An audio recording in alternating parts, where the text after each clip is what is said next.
Hi, my name is Heather and I'm a licensed acupuncturist. I came here today to talk a little bit about a different side of acupuncture though. Most people start their acupuncture journey with an injury, and I did too, just not a physical one that you could see. My injury came from years of neglect, of pain, of negativity that ate away from me on the inside. And this injury we call depression. In Chinese medicine, we call it a Shen disruption or Shen disturbance. Shen being the term for soul.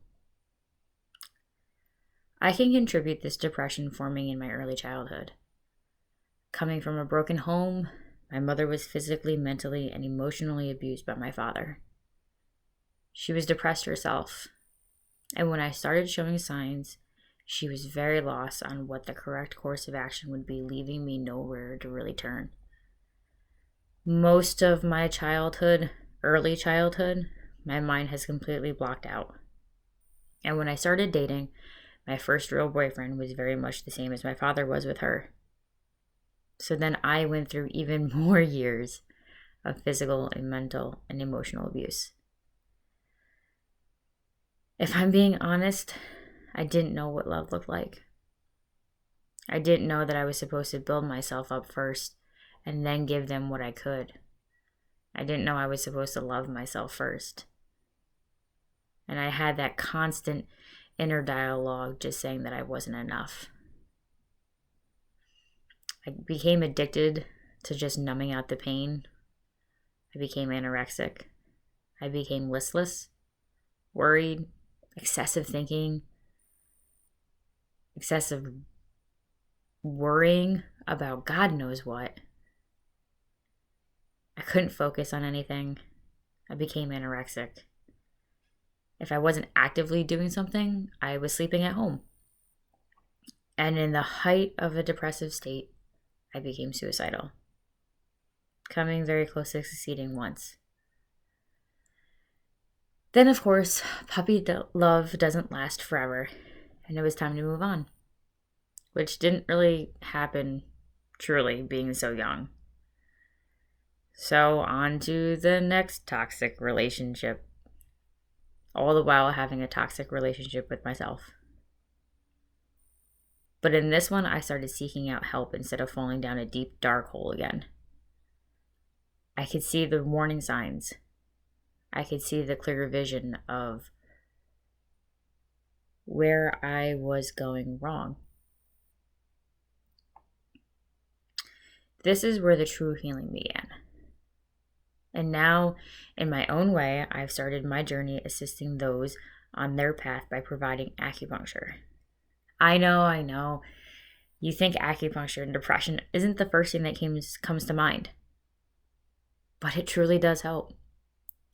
The pattern in Chinese medicine, they were called patterns, not diagnoses, that I was exhibiting specifically was heart and spleen qi deficiency with probably a little bit of blood stagnation.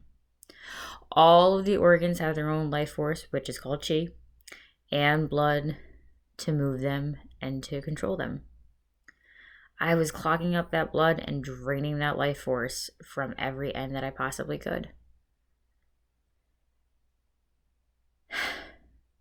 Acupuncture helped me move both qi and blood throughout my body to get things going.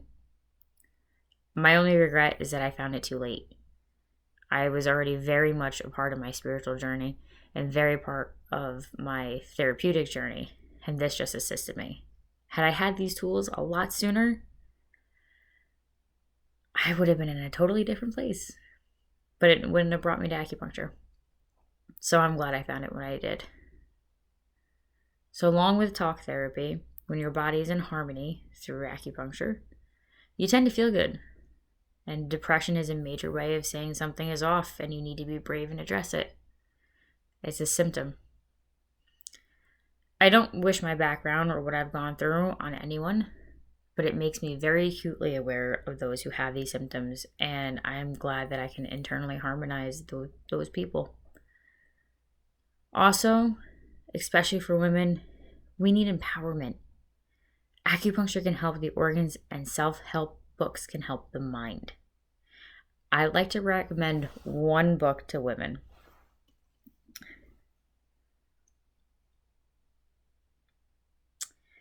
This book isn't your typical self-help book. In fact, I don't think it's a self-help book at all. It's stories about women who exhibit wild woman archetype, and it's more spiritual than it is anything else. But it helped me in profound ways. It reminds you of the natural power that you have, of the badass goddess that those women actually are.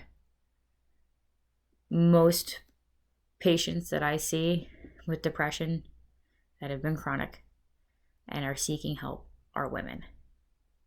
And we need other women who have gone through this path to show them how. And that's really one of my callings.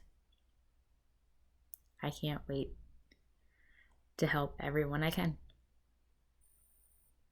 Thank you.